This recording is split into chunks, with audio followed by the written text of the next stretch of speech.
A continuación, programa mixto, informativo y de opinión, transmitido en horario supervisado y apto para todo público. Ágora es un término griego que significa lugar de asamblea o reunión. Tradicionalmente, el ágora era el lugar específicamente designado para que los ciudadanos griegos se reunieran a debatir sobre los diferentes asuntos concernientes al sistema democrático. A partir de este momento, tenemos un Ágora en Luz Radio 102.9 con Gabriel Andrade. Saludos amigos, bienvenidos a Ágora. Hoy me acompaña en la edición y montaje William Velarde, en el control técnico Franklin Palmar, nuestra productora es Norelba Torres, el director de Luz Radio el profesor Jesús Urbini, quien les habla Gabriel Andrade estará en la conducción. @Andrade80 es mi Twitter. Converso por vía telefónica desde Madrid, España, el profesor Antonio Piñero. Hoy conversaremos sobre la historicidad de los relatos sobre el nacimiento de Jesús y su infancia en los evangelios de Mateo y Lucas. Saludos, Antonio, bienvenido. Hola, buenas. Aquí es de noche. ¿Cómo estáis por ahí? Muy bien, gracias. Empecemos, recabando su opinión respecto a cuán creíbles son las historias de Mateo y Lucas en torno al nacimiento de Jesús.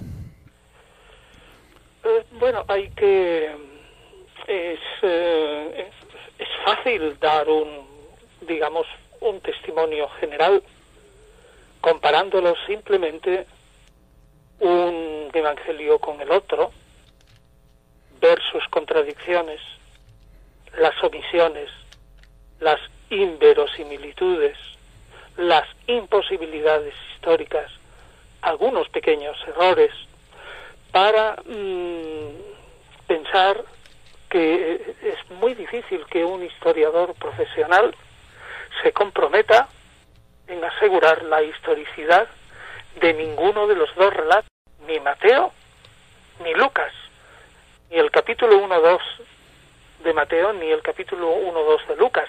Y a mí me parece que una cosa muy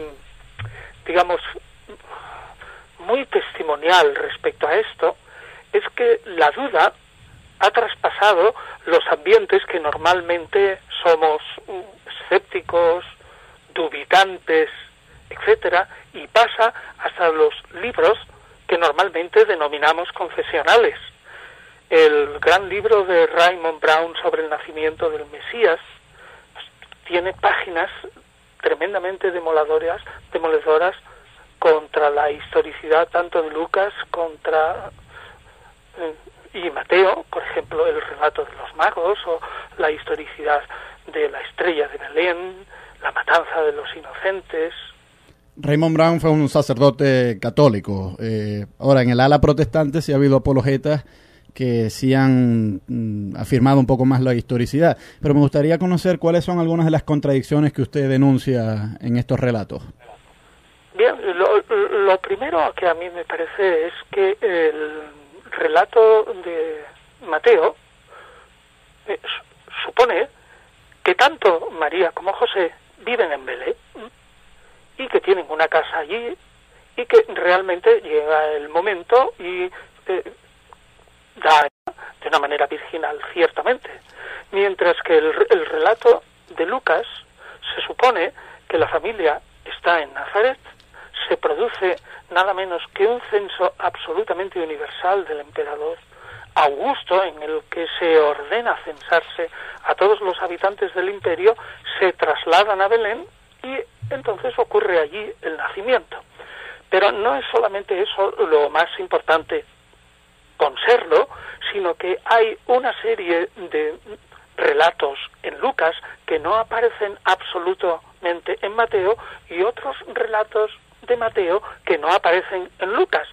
Y por último, que según Lucas, una vez terminada, las purificaciones, así dice Lucas en plural, de la madre y el niño en el templo, lo cual es un pequeño error histórico, podemos hablar más tarde, la familia retorna a Nazaret. Sin embargo, Mateo lo que dice es que una vez que se han ido los magos, por temor a Herodes, sale la familia absolutamente deprisa y en secreto, y se van a Egipto y están allí varios años, pero bastantes, hasta que muere Herodes el Grande, sucede en el gobierno de Judea, se entera, llega la noticia de que Arquelao al principio tiene unos problemas muy notables con su reino, es un hombre cruel, Arquelao más torpe que su padre, produce mucha sangre en Judea, y entonces por miedo a volver al sitio natal, Belén, que está en Judea, la familia se va a Nazaret, en un lugar muy oscuro de Galilea, de tal manera que pasa desapercibida. Yo creo que ese conjunto de dudas y de contradicciones extremas entre dos relatos, a mí me parece que es muy notable, notabilísimo, diría yo, y que cualquier historiador pues se pone a temblar a la hora de que le pregunten, bueno, ¿usted cree que esto es histórico? Claro, pero los apologetas dicen varias cosas y yo se las voy a ir señalando para que usted pues vaya dando su opinión al respecto. Ellos dicen lo hemos hecho otras veces y me parece un método estupendo, porque así nos afina y nos aguza el ingenio para responder correctamente. Exactamente. Ellos dicen en primer lugar que en realidad no hay contradicciones, que en Lucas se dicen unas cosas, en Mateo se dicen otras que ciertamente en Lucas no se dicen, pero no es que la una contradiga a la otra. Y por ejemplo, me llamó la atención que usted dice al principio que en el Evangelio de Mateo se supone que la familia es originaria de Belén. Bueno, esa suposición la está haciendo usted, pero el Evangelio no lo dice explícitamente. No, pero no dice, no, pero ciertamente por eso se supone, porque no se habla nada. Y como no se dice nada, absolutamente, se supone que si no se ha nombrado ni Nazaret ni ninguna otra ciudad del imperio, se supone que están en el sitio donde hay el nacimiento. Si no, el evangelista, ante una cosa tan tremenda como es el parto de una mujer, y además con había tenido que requiere la intervención de un ángel, diría que habría habido algún viaje para ir a Belén, pero es que no dice nada. O sea, no es que yo lo suponga, sino, digamos, es una suposición general de los historiadores. Sin embargo, Lucas dice expresamente lo contrario. Bueno, lo que pasa es que los apologetas dicen que esos son, pues, suposiciones que acuden a argumentos que apelan al silencio. O sea, por el mero hecho de que Mateo no haya explicitado que ellos eran originarios de Nazaret, no implica que él lo está negando. Claro, es que realmente argumentar el argumento del silencio, pues me parece que es una escapada angustiosa cuando no se tiene otra solución. Pero vamos, dígame. Inmediatamente después respondería yo. A propósito de las contradicciones, yo he dicho también que inmediatamente después de las purificaciones en plural, la familia sale de Belén y se va a Nazaret. ¿Es cierto o no? Sí, cierto. Es cierto.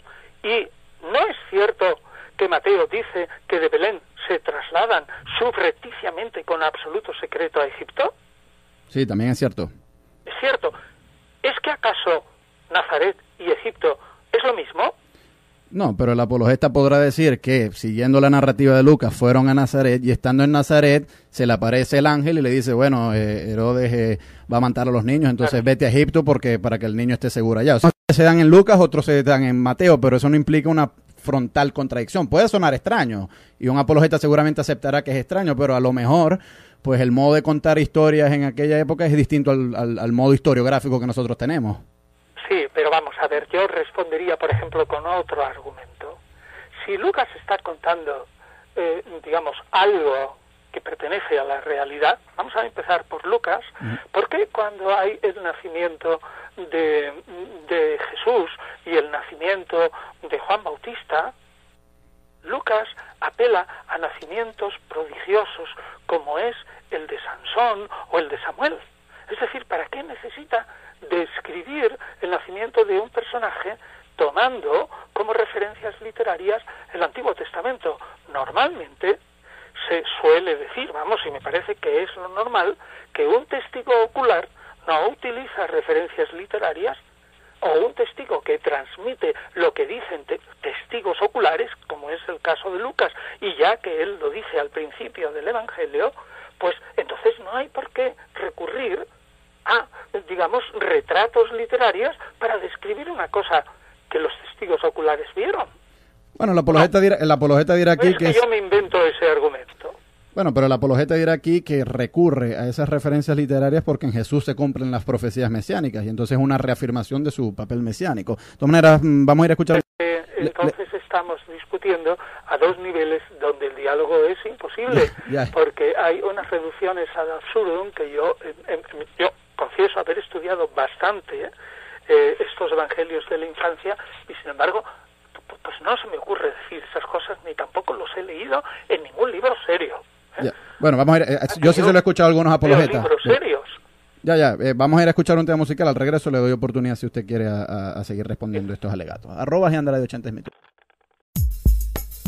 Seguimos en Ágora, @Geandradio80 es mi Twitter. Converso con el profesor Antonio Piñero desde Madrid, España. Hoy conversamos sobre la historicidad o no de los relatos en los evangelios de Mateo y Lucas sobre el nacimiento de Jesús. Antonio, en toda esta discusión sobre si hay o no contradicción entre Mateo y Lucas respecto al nacimiento de Jesús y las circunstancias en que se dieron, los apologetas suelen decir que no hay contradicción, que sencillamente se narran unos hechos en Mateo y otros hechos en Lucas, pero que si eso usted me lo ha dicho ya 3 veces. Sí, pero a lo que voy es que donde ellos sí, los apologetas sí están dispuestos a conceder que pareciera haber una contradicción en el asunto de las genealogías, porque ciertamente no coinciden. Pero el alegato de ellos puede ser dos. En primer lugar, que quizás una genealogía narra la rama paterna, la otra narra la rama materna, o si no, que por ley del levirato, quizás algunas de esas genealogías son distintas, porque bueno, bajo la ley judía, pues existía la costumbre de que si un judío, su hermano moría, pues él tenía la obligación de impregnar a la esposa de su hermano y hacer como si la descendencia fuese de él. Entonces, en un evangelio se estaría dando la genealogía, digámoslo así, natural, y la otra la genealogía dada por el levirato. ¿Qué responde usted a esos alegatos?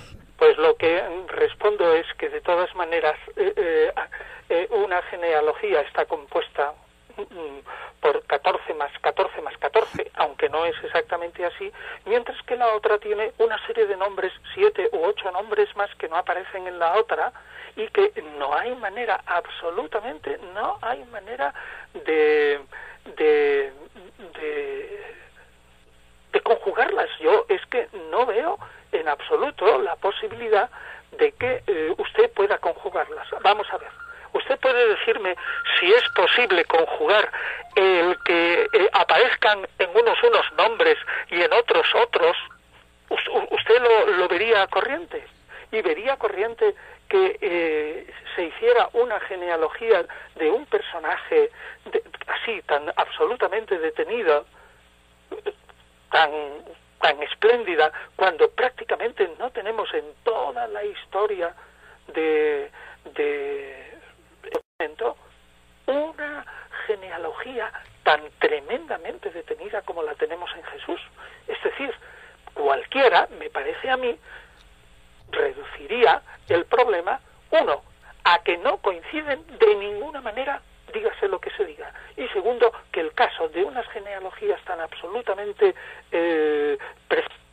son para mí absolutamente falsas, por la sencilla razón de que no hay la posibilidad de controlarlas. Es más, pero en el libro de Crónicas sí hay genealogías muy extensas, y en Génesis también. Sí, pero no tan extensas como estas, de ningún modo, en absoluto. Estas son unas genealogías absolutamente. Vamos a ver, de Abraham hasta David ambas listas coinciden. Eso está claro. Pero Lucas introduce dos personajes absolutamente desconocidos en la Biblia. Vamos, que yo sepa. Dos personajes ahí, un tal Armin y Azmin. Yo tengo ahora aquí adelante el libro y desde luego es imposible. Desde David hasta la época del destierro en Babilonia, Mateo menciona 15 nombres y Lucas menciona 21, pero resulta que aparte de David no coinciden ninguno. Y desde el exilio en Babilonia, estamos en el siglo VI hasta el nacimiento de Jesús en 600 años, Mateo incluye 14 nombres y Lucas trae 22. Y en este tremendo bloque solo hay coincidencias en nombrar a dos personajes. Es que hace falta una digamos, a mí me parece, yo no quiero decir ninguna palabra improcedente, pero me parece que hace falta, no sé cómo diría, un empecinamiento y una suerte, llamémosle suavemente, de cabezonería para decir que las dos son conjugables entre sí. Nada, en absoluto. Bueno, pasemos un momento Otra cosa, espera un momento, fíjese. Sí, adelante. Por ejemplo, se me ocurre ahora, mirando aquí, el nombre del abuelo de Jesús, que eso sí que se tendría que saber. Muy bien, varían las dos genealogías. Según Mateo, el abuelo se llamaba Jacob. Pero según Lucas, el abuelo se llamaba Elí.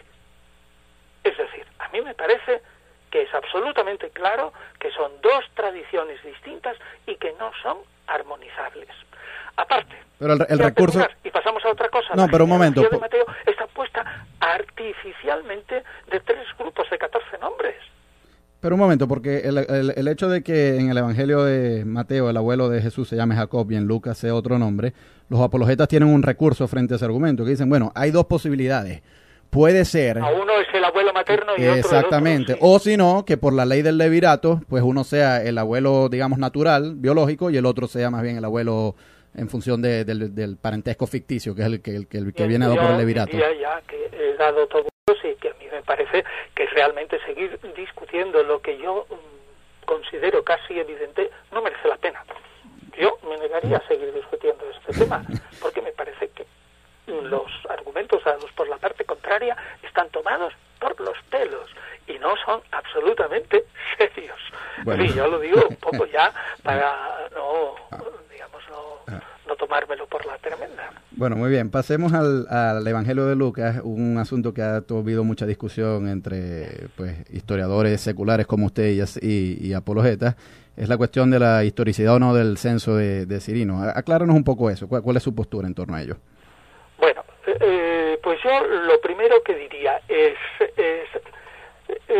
si nosotros estudiamos la historia antigua, nosotros sabemos que Quirino o Quirinio, no estamos absolutamente seguros del nombre. La Biblia de Jerusalén lo traduce como Cirino, supongo que eso es correcto también. Bueno, hay otros, sí, se podría. Okay. Bueno, no es que lo traduce, es una diversidad de transliteración. Muy bien. De transliteración. Sí. Llamémosle, eso es igual, de eso sí. No vamos a discutir. Sí. Lo que yo digo es, realmente es absolutamente imposible que este señor, que sabemos perfectamente que era de Siria en el 6 antes de Cristo, hubiera sido también legado de Siria, que sería el que hubiera puesto en marcha en Judea un censo, hubiera sido también legado de Siria unos, llamémosle, 12 años o 10 años antes, que es cuando nació Jesús. Eso ya es la primera dificultad. Es decir, todas las fuentes de la historia antigua nos ponen a Cirino o Quirino como legado de Siria a partir del año 6. Y en ese momento el prefecto de Judea era Coponio, y que es el encargado del censo. Y tenemos en Flavio Josefo pues, un montón de relatos, pues por ejemplo la toma de Megiddo y otras cosas de gente que se levantó en Galilea, precisamente en Galilea, no en Judea, por el censo. Esa es la primera dificultad. No existe en la historia antigua la posibilidad que sean dos, que Quirino hubiera o Cirino hubiera tenido dos legacías en Siria. La segunda, no existe en la historia universal, que yo sepa, ningún documento que afirme que por esa época, ni probablemente en ningún otro, Augusto ordenara un censo universal. Usted sabe perfectamente que de Augusto, por las res gestae divi Augusti, es decir, por las cosas realizadas por el divino Augusto y por otros muchos historiadores, tenemos bastantes datos pormenorizados del gobierno de este personaje Augusto. Es extrañísimo de que en ninguna parte aparezca lo de un censo universal. Ese es el segundo. Bueno, pero los apologetas, en ese sentido los apologetas podrán decir que, bueno, quizás aquí Lucas se permite una exageración, pero que por lo menos en la región de Siria, que era la que, y Palestina, por supuesto, que era la que rige Cirino, sí ocurrió el censo. Quizás Lucas pues acudió a una exageración literaria diciendo que... en el año 6 después de Cristo. Y tanto Mateo como Lucas dicen que Jesús nació durante el reinado de Herodes el Grande, el cual murió 10 años antes, en el año 4 antes de Cristo. Ese argumento no me vale en absoluto. Bueno, vamos a ir a escuchar un momento un tema musical y al regreso seguimos en la discusión sobre el censo de Quirino. @Andrade80. Es tiempo para el debate y la opinión en Ágora con Gabriel Andrade. Seguimos en Ágora, @Andrade80 es mi Twitter. Converso con Antonio Piñero desde Madrid, España, a propósito de la historicidad o no sobre los relatos de la infancia de Jesús y su nacimiento en los evangelios de Lucas y Mateo. ¿Puedo añadir una cosa? Sí, adelante. Adelante, es que yo recuerdo por leer a Flavio Josefo que tanto en su libro Antigüedades de los Judíos como en la Guerra de los Judíos, en los dos, presenta el censo de Quirino o Cirino como antecedentes y lo coloca exactamente en la historia, es decir, 10 años como mínimo después del nacimiento de Jesús. ¿Qué libertad se toma Lucas aquí? Ahora, segunda dificultad. Vamos a suponer que hubiera existido ese censo, que hubiera habido 2 mandatos de Quirino, que no hubiera habido ningún detalle en toda la vida de Augusto, que, en fin, se hubieran olvidado todos los historiadores, etcétera, etcétera, lo cual es totalmente inverosímil, pero me presenta una dificultad que también para mí lo hace inverosímil. En Israel era imposible, durante el reinado de Herodes el Grande, que era rex, rey, socius, socio, et amicus y amigo populi romani del pueblo romano, es absolutamente imposible por la constitución de esa figura en el imperio que en Israel hubiera podido llevarse a cabo un censo imperial durante el reinado de Herodes el Grande. Es absolutamente imposible. Y si quiere la tercera dificultad. Un censo romano es un censo para lo que se llama la capitación. Es decir, por cada capus, cabeza, hay que pagar una serie de impuestos. ¿Y cuándo se hace un censo? Pues en el momento en que normalmente hay un cambio de circunstancias políticas, como fue el paso de que destituye a Augusto a Arquelao y Judea pasa a ser provincia romana. Entonces hay que hacer un censo para numerar a todo el mundo y que nadie se escape de los impuestos. Pero en un censo romano, o sea, aunque hubiera concedido las otras cosas, jamás se habría obligado a José a trasladarse a Belén, porque además su esposa jamás habría tenido necesidad alguna de acompañarlo. O sea, que la razón esta del evangelista Lucas, a saber, de que José se trasladara a Belén, del lugar de donde procedía su familia, a mí me parece que es absolutamente inverosímil. Yo he escuchado a algunos apologetas decir que en el siglo tal, y usted me corregirá si esto es así o no, hubo un tal Cayo Vivio Máximo que hizo un censo obligando a la gente a regresar a su lugar de origen. Entonces, de los apologetas dicen, bueno, eso es un precedente. Eso es un precedente para decir que efectivamente, bueno, la práctica pudo haber sido extraña, pero no era absolutamente inverosímil. Bueno, efectivamente, pero Roma no hacía censos tribales en absoluto. Y ahora yo, aunque he leído a propósito de este individuo y leyendo, dice, sí, que los libros incluso se ponen en alguna nota la posibilidad de este censo, que yo sepa, todos los historiadores rechazan como posible ejemplo del censo de Quirino este que usted menciona. Vamos, yo ni lo pienso. Yeah. Absoluto. Ahora, otro alegato que suelen invocar los apologetas es que se ha encontrado una inscripción en la ciudad de Antioquía, la actual Turquía, antigua provincia romana. Esto creo que se descubrió en el siglo XVIII. Es una ¿La cosa... Antioquía, actual Turquía, o es la Antioquía de Siria en el Orán? Perdón, la Antioquía de Siria. Sí, tiene usted razón. Sí, no en Turquía, sino en Siria. Exactamente. Gracias por la corrección. En el siglo XVIII se encontró ahí una inscripción que era en honor a Quirino, que decía algo así como, bueno, pues por sus buenos servicios se le fue concedido un puesto en la administración pública, algo así, no recuerdo bien las palabras exactas. Y de eso se ha inferido en que él pudo haber tenido una instancia como gobernador de Siria durante el reinado de Herodes, y durante ese tiempo pues él pudo haber hecho el censo que los apologetas dicen que ocurrió. Rechazo totalmente eso, porque en el Schürer, que lo nombramos así todos los que estudiamos esto, y además se puede ver en internet, y yo lo he visto alguna vez porque no tenía el Schürer delante, por ejemplo, pues ahora mismo el Schürer yo lo tengo en mi casa de verano, pues como yo ya soy jubilado, pues me traslado de un sitio a otro. En el Führer está absolutamente toda la lista de legados de Siria desde mucho tiempo antes. Es decir, desde el tiempo de Julio César, absolutamente antes de Herodes el Grande. Es decir, aproximadamente en el 45 antes de Cristo hasta ya cuando Jesús era adulto y posterior. Y eso se puede ver en Internet. No hay ninguna posibilidad de una doble legacía de Quirino. Lo rechazo absolutamente. Pero usted sí está al tanto de esta inscripción que los apologetas invocan. Sí, pero esa inscripción, como todo, aparte de que es fragmentaria, que habla lo sé, eso puede ser cualquier otra cosa, menos que a uno se le haga el regalo de ser 2 veces con el espacio del tiempo, de ser un legado imperial. Vamos, lo veo inverosímil que se interprete así la inscripción.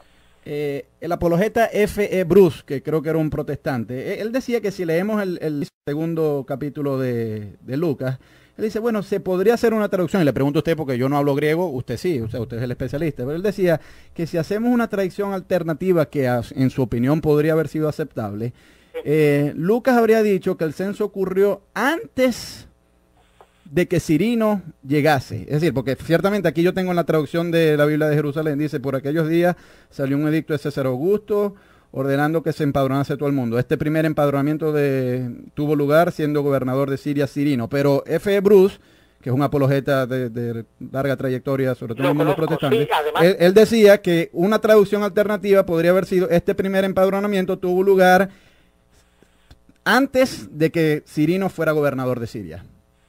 Vamos a ver, mire, tengo el texto griego delante. Me ha dado tiempo mientras usted hablaba de sacar el texto griego y ya lo tengo aquí. Ajá. Dice literalmente, fíjese, el texto dice,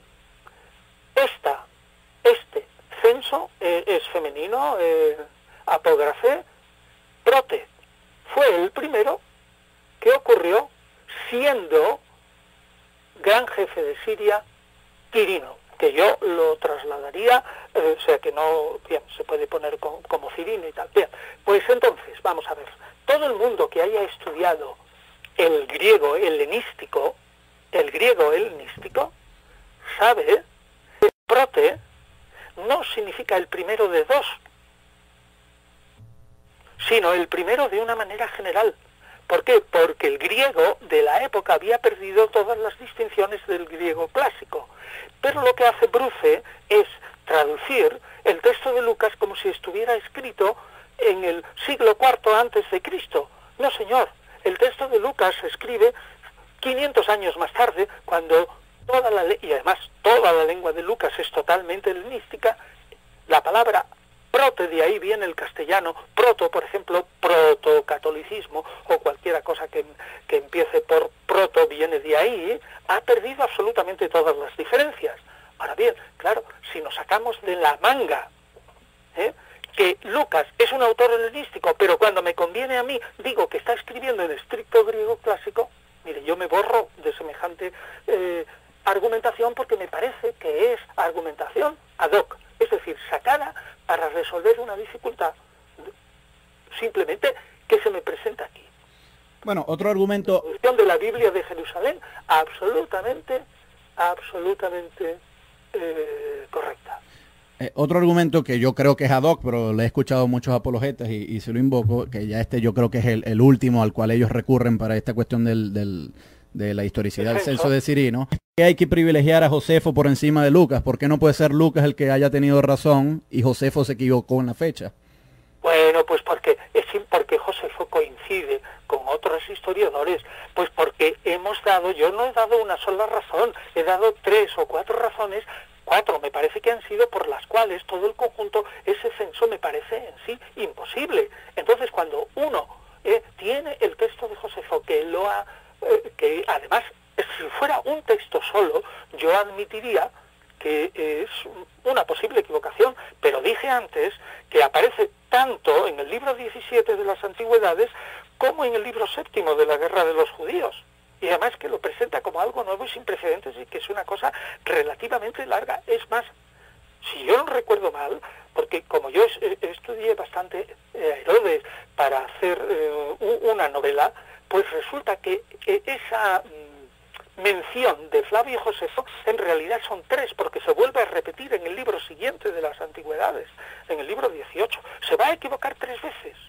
No, y además yo añadiría aquí a favor de usted que el mismo Lucas en el libro de Hechos, en uno de los discursos, no recuerdo de quién es, él evoca el recuerdo del censo y que eso llevó a la rebelión de Judas el Galileo. Sí, con lo cual eso es en Hechos. Por en eso, Hechos, entonces en ahí... el capítulo 5, cuando habla Gamaliel, Ajá. que en ese momento es el gran rabino, y dice, y además ahí se equivoca, porque confunde lo de Teudas con el egipcio. En fin, ese texto también está un poco confuso en Lucas, pero desde luego, efectivamente lo que usted dice está en Hechos. Muy bien, vamos a ir a escuchar un tema musical y al regreso quisiera abordar el tema de el nacimiento virgen, que supongo que aquí le ventará mucha roncha aquí entre nuestros oyentes. @Andrade80 en mi Twitter. Ágora, el espacio para el libre pensamiento, con Gabriel Andrade. Seguimos en Ágora, @Andrade80 es mi Twitter. Converso con el profesor Antonio Piñero desde Madrid, España. Hoy conversamos sobre las narrativas del nacimiento de Jesús en Mateo y en Lucas. Y dejamos para este último segmento, profesor Antonio, el asunto del nacimiento virgen de Jesús. Esto es un asunto que el cristiano convencional, muchos cristianos no están muy al tanto del censo de Cirino y de las genealogías y eso, pero en el entendimiento popular el nacimiento virgen es ineludible para el cristiano común. O sea, eso es algo que la mayor parte de la gente conoce. ¿Cuál es su opinión histórica al respecto? Bueno, bien, yo lo que digo es que ciertamente del nacimiento virginal, aquí tenemos 4 evangelistas. Juan, Marcos, por un lado, que no plantean absolutamente nada del nacimiento virginal, y que al hablar de los hermanos, como en el resto del Nuevo Testamento de los hermanos de Jesús, dan a entender que son hermanos carnales y jamás hacen ninguna distinción. Y tenemos 2 textos, el de Mateo y Lucas, que son absolutamente claros en cuanto al nacimiento virginal. Eso no cabe la menor duda que son Lucas 1 y 2. Pero hemos dicho desde el principio que son textos muy legendarios, son textos contradictorios entre sí. Vamos a ver. Entonces, cuando yo estoy en un ambiente, yo como historiador, en un ambiente legendario, en textos contradictorios entre sí, pues yo lo primero que diría, y además en narraciones a propósito del nacimiento virginal, aunque repito, se dice claramente, pues yo diría, bueno, yo como historiador profesional tampoco me lo creo, sobre todo cuando se trata de que es un prodigio contra la naturaleza y que es realmente para un historiador muy difícil de aceptar. Eso sería lo primero. Pero aceptemos, como me pasaba con el censo de Quirino, aceptemos todas las premisas y que yo admito lo del nacimiento virginal. Le preguntaría a todos esos, leyendo todo el Nuevo Testamento y leyendo incluso el Evangelio de Mateo y Lucas, ¿se puede deducir lo que luego la dogmática cristiana y sobre todo la católica habla, a saber, no solamente del nacimiento virginal, sino de la virginidad perpetua de María antes del parto, en el parto y después del parto? ¿Se podría argumentar eso? Yo creo que cualquier historiador diría, con el Nuevo Testamento en la mano, aunque admitamos que a la Iglesia lo único que le importaba era el nacimiento del héroe Jesús, y que fuera virginal, pues lo mismo que se había dicho, pues por ejemplo, pues de Platón, de Pitágoras, de Demócrito, del mismo Augusto, de Alejandro Magno, ¿vale? Admitámoslo, que hay una serie de precedentes en la historia antigua. Sin embargo, si coge usted todo el Nuevo Testamento, donde habla con toda naturalidad el Nuevo Testamento, y en Pablo de los hermanos carnales de Jesús, el hermano del Señor, pues entonces, y Flavio Josefo, en el libro 18 de las Antigüedades, cuando habla de Santiago, tanto sobre todo en el capítulo 200, lo digo de memoria, del libro 18, cuando habla, creo que es por ahí el 200 o el 202, cuando habla del asesinato de Santiago el Justo, que es el hermano del Señor, tenemos que confesar que todo el Nuevo Testamento no ofrece ninguna prueba, ninguna, para que un historiador pueda defender la virginidad en el parto, ni después, ni menos después del parto. Bueno, por los apologetas sí, yo les he escuchado invocar un argumento, que es que Mateo y Lucas son dos ramas independientes, y entonces el hecho de que ambos narren esta historia, por muy sucinta que sea, y por más que no vuelva a aparecer en todo el resto del Nuevo Testamento, hace pensar que por lo menos procede la tradición bastante, que ella dio pie a dos tradiciones distintas, porque Mateo y Lucas no son dependientes. Pero respondo a ese argumento. No es tan primitivo. Si nosotros aceptamos el consenso entre los historiadores y decimos que el Evangelio de Mateo está compuesto entre el 80 y el 85, ¿usted está de acuerdo? Que yo estoy dando el consenso, ¿no? Sí, estoy de acuerdo. Y que aproximadamente el Evangelio de Lucas es quizás 5 o 10 años posterior, y que es posible que Lucas conociera a Mateo, es decir, en torno al 90 o un poquito más. Y si nosotros admitimos, y ahí no hemos todavía entrado, que ni el Evangelio de Mateo, a partir del capítulo 3, sabe absolutamente nada de lo que ha ocurrido en el capítulo 1 o 2, y que el Evangelio de Lucas, a partir también del capítulo 3, no tiene ni la menor idea de lo que ha ocurrido en el capítulo 1 y 2, ni presenta a María sabiendo nada, ni a Jesús, ni a los hermanos, ni a los colegas del mismo pueblo de Nazaret, ni nada de nada, deduciríamos que esa tradición es muy tardía, que, fíjese lo que digo, que los capítulos 1 y 2 de Lucas fueron añadidos a Lucas una vez terminado el Evangelio, y que los capítulos 1 y 2 de Mateo fueron añadidos al corpus del Evangelio de Mateo desde el 3 hasta el 28, y en Lucas desde el 3 hasta el 24, añadidos después de que se terminara totalmente Lucas, es decir, que serían tradiciones en torno al año 100. Sí, pero años después de la muerte de Jesús. Por tanto, no son tradiciones tan primitivas. Pero los apologetas dicen, y quisiera que usted respondiera a esto, que siguen siendo autónomas, porque usted ahorita sugirió que quizás Lucas pudo haber tenido frente así a Mateo, y que quizás el nacimiento virginal en Lucas pues puede proceder del de Mateo, pero si fuera así, Lucas habría hecho un mayor esfuerzo en hacer concordantes las historias. Y usted mismo al principio de nuestra conversación dijo que no son concordantes. Entonces eso hace pensar que Lucas no tuvo frente así a Mateo para redactar la historia sobre el nacimiento virgen. Evidentemente que no. Evidentemente. Bueno, pero entonces eso debería conducir a la conclusión, dicen los apologetas, de que proceden de dos ramas distintas. Y si proceden de dos ramas distintas, ya por lo menos cierta antigüedad tiene esa tradición. No, porque esa tradición se puede haber formado independientemente en dos grupos cristianos a propósito de los ataques sobre la ilegitimidad del nacimiento de Jesús, que eso sería y daría mucho para hablar largo y tendido. Y segundo, cuando yo he hablado de Mateo y Lucas he distinguido bastante bien claro entre lo que es el capítulo 1 y 2 de cada uno de los evangelios y el resto. Cuando yo he dicho que Lucas conoce a Mateo me refería a probablemente, que esto es una gran discusión entre los filólogos, es a partir del capítulo 3 hasta el 24 en Lucas, y a partir del capítulo 3 en Mateo hasta el 28. Por lo tanto, cuál fabula, y aquí lo que hay, y ahora yo ya me permito una reconstrucción desde el punto histórico, lo más verosímil es que en dos comunidades distintas, entre los ataques de la gente que se reía de esto del nacimiento virginal y que además afirmaban que Jesús había nacido de una manera ilegítima, etcétera, que en dos sitios independientes entre sí se postulara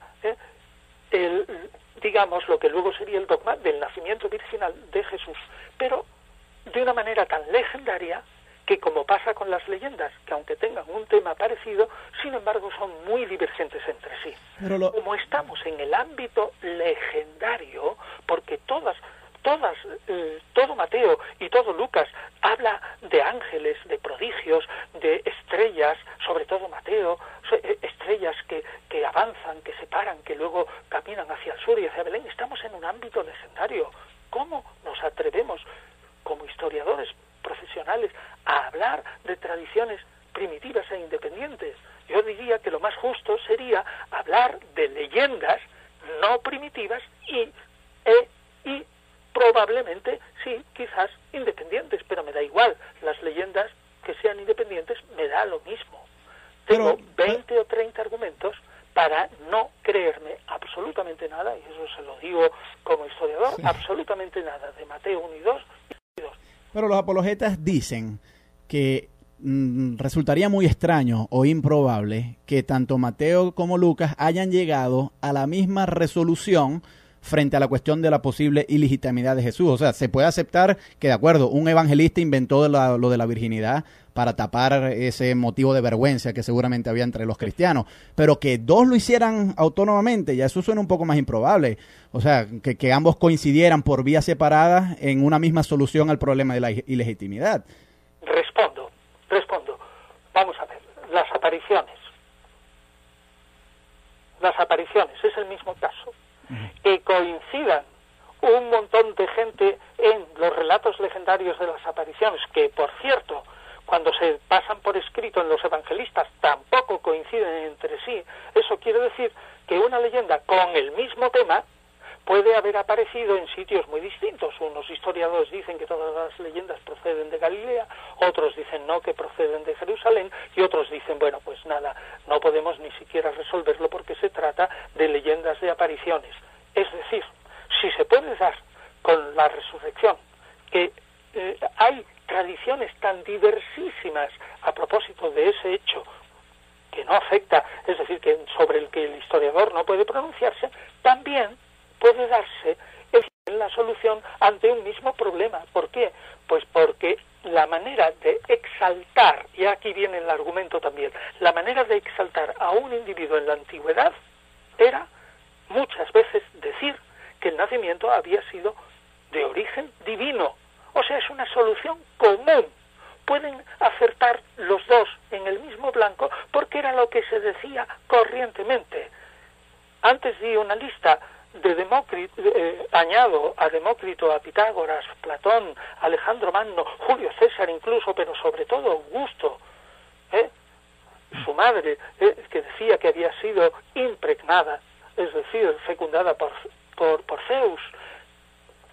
En todas partes la solución es la misma. Claro. Ante un mismo problema, en la antigüedad barajaban iguales soluciones.